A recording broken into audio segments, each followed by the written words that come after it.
ದಾವಣಗೆರೆ ಜಿಲ್ಲೆ ಚನ್ನಗಿರಿಯಲ್ಲಿ ಐಎಫ್ಟಿಯು ಸಂಘಟನೆಯ ಪ್ರಥಮ ತಾಲೂಕು ಸಮ್ಮೇಳನ ಆಯೋಜಿಸಲಾಗಿತ್ತು. ಕಾರ್ಯಕ್ರಮದಲ್ಲಿ ಅಂಗನವಾಡಿ ಉಪಾಧ್ಯಕ್ಷರಾದ ಪುಷ್ಪಾವತಿಯವರು ಸ್ವಾಗತ ಮಾಡಿದರು. ಪ್ರಾಸ್ತಾವಿಕ ನುಡಿಯನ್ನ ಬಿಸಿಯೂಟ ತಾಲೂಕು ಪ್ರಧಾನ ಕಾರ್ಯದರ್ಶಿ ಸುಮಾ ಗುಳ್ಳೆಹಳ್ಳಿ ಮಾಡಿದರು.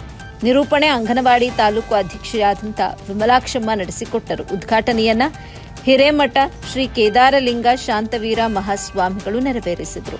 ಮುಖ್ಯ ಅತಿಥಿಯಾಗಿ ಆಗಮಿಸಿ ಭಾಷಣ ಮಾಡಿದ ಹೊನ್ನಪ್ಪ ಮರಿಯಮ್ಮನವರು ಅಂಗನವಾಡಿ ಮತ್ತು ಬಿಸಿಯೂಟದವರಿಗೆ ಕನಿಷ್ಠ ವೇತನ ಹಾಗೂ ಪಿಎಫ್ ನೀಡುವಂತೆ ಸರ್ಕಾರಕ್ಕೆ ಒತ್ತಾಯಿಸಿದರು.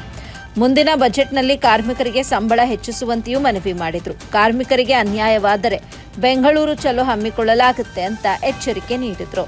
ಇನ್ನು ಮುಂದಿನ ದಿನಗಳಲ್ಲಿ ಶಿಕ್ಷಣ ಸಚಿವರಾದ ಮಧು ಬಂಗಾರಪ್ಪನವರೊಂದಿಗೆ ಮಾತುಕತೆ ನಡೆಸುವ ಬಗ್ಗೆ ತಿಳಿಸಿದರು. ಹಾಗೆಯೇ ಮುಂದಿನ ಹೋರಾಟಗಳ ಬಗ್ಗೆಯೂ ಕೂಡ ತಿಳಿಸಿದರು.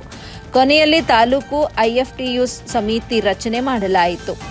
ಉಮರ್ ಮುಕ್ತಿಯಾರ್ ಅಧ್ಯಕ್ಷರಾಗಿ, ಸುಮಾ ಗುಳ್ಳೆಹಳ್ಳಿ ಪ್ರಧಾನ ಕಾರ್ಯದರ್ಶಿಗಳಾಗಿ, ಕಗತೂರ್ ವಿಮಲಾಕ್ಷಮ್ಮ ಖಜಾಂಚಿಯಾಗಿ, ಪುಷ್ಪಾವತಿ ಉಪಾಧ್ಯಕ್ಷರಾಗಿ, ಸವಿತಾ ಸಿದ್ದನಮಠ ಉಪಾಧ್ಯಕ್ಷರಾಗಿ, ಅಫ್ತಾಬ್ ಉಪಾಧ್ಯಕ್ಷರಾಗಿ, ರಾಣಿ ಕಗತೂರ್ ಸಹ ಕಾರ್ಯದರ್ಶಿಯಾಗಿ, ಮನೋಹರ್ ಸಂಚಾಲಕರಾಗಿ ಆಯ್ಕೆಯಾದರು.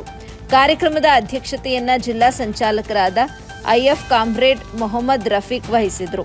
ಮುಖ್ಯ ಅತಿಥಿಗಳಾಗಿ ರಾಜ್ಯ ಪ್ರಧಾನ ಕಾರ್ಯದರ್ಶಿಗಳಾದ ಕಾಮ್ರೇಡ್ ಹೊನ್ನಪ್ಪ ಮರಿಯಪ್ಪನವರ್ ಆಗಮಿಸಿದರು. ಇನ್ನು ಕಾರ್ಯಕ್ರಮದಲ್ಲಿ ಅಂಗನವಾಡಿ ರಾಜ್ಯ ಉಪಾಧ್ಯಕ್ಷರಾದ ಮೊಹಮ್ಮದ್ ಬಾಷಾ, ಜಗಳೂರು ಕಟ್ಟಡ ಕಾರ್ಮಿಕ ರಾಜ್ಯ ಅಧ್ಯಕ್ಷರಾದ ಎಎಸ್ ಪೀರ್ ಜಾದೆ, ಅಂಗನವಾಡಿ ಜಿಲ್ಲಾಧ್ಯಕ್ಷರಾದ ಅವರಿಗೆರೆ ವಾಸು ಹಾವೇರಿ, ಬಿಸಿಯೂಟ ಜಿಲ್ಲಾಧ್ಯಕ್ಷರಾದ ಲತಾ ಹಿರೇಮಠ, ಪ್ರಧಾನ ಕಾರ್ಯದರ್ಶಿಗಳಾದ ರಾಜೇಶ್ವರಿ, ಅಂಗನವಾಡಿ ಜಿಲ್ಲಾ ಪ್ರಧಾನ ಕಾರ್ಯದರ್ಶಿ ದಾವಣಗೆರೆ ಸರ್ವಮ್ಮ, ಖಜಾಂಚಿ ಮಂಗಳಮ್ಮ ಆಯಿಷಾ, ಬಿಸಿಯೂಟ ತಾಲೂಕು ಅಧ್ಯಕ್ಷರಾದ ಸವಿತಾ ಸಿದ್ದನಮಠ, ಖಜಾಂಚಿಗಳಾದ ರಾಣಿ ಕಗತೂರ್, ಕಟ್ಟಡ ಕಾರ್ಮಿಕ ತಾಲೂಕು ಅಧ್ಯಕ್ಷರಾದ ಮಹಮ್ಮದ್ ಆಫ್ತಾಬ್, ಪ್ರಧಾನ ಕಾರ್ಯದರ್ಶಿ ಉಮರ್ ಮುಕ್ತಿಯರ್, ಗೌರವಾಧ್ಯಕ್ಷರಾದ ನದೀಂ ಖಾನ್, ಸದಾತ್ ಖಾನ್, ಸೈಯದ್ ಫಾರೂಕ್, ಮುಕ್ತಿಯಾರ್ ಪೇಂಟರ್, ಜಫರುಲ್ಲಾ ಉಪಸ್ಥಿತರಿದ್ದರು.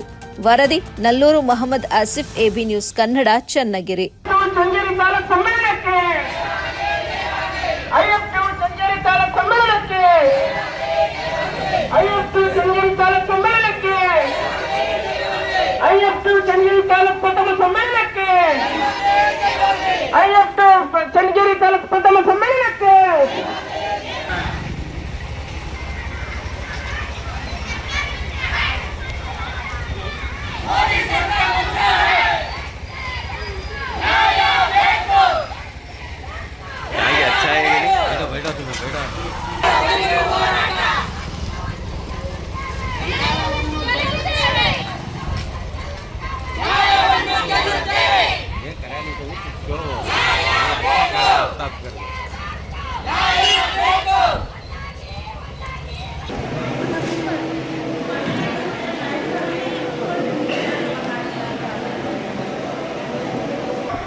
ಇಲ್ಲಿವರೆಗೂ ಈ ಕಾರ್ಯಕ್ರಮಕ್ಕೆ ಸಹಕಾರ ನೀಡಿದ ನಮ್ಮ ಕಟ್ಟಡ ಕಾರ್ಮಿಕ ಮಿತ್ರರಿಗೂ, ಚನ್ನಗಿರಿ ತಾಲೂಕಿನ ಬಿಸಿಯೂಟ ಕಾರ್ಯಕರ್ತರಿಗೂ, ಅಂಗನವಾಡಿ ನಮ್ಮ ತಾಯಂದಿರಿಗೂ